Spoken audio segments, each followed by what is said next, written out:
Hey guys, this is Fundo on Palama.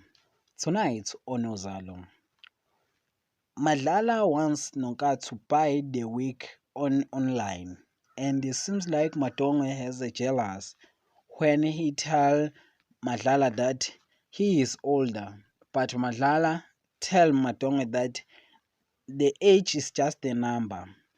While Gabsile past comes back to beat her when she forced to partner with a fling, and Nosipho is left feeling uncomfortable knowing a family relative from Pastor Kuala Life will be paying her a visitor after Nosipho moved in with Pastor Kuala. But it seems like Pastor Kuala is happy to be with Nosipho and enjoying their love. But on Nosipho, there is one problem of the member of Pastor Kuala.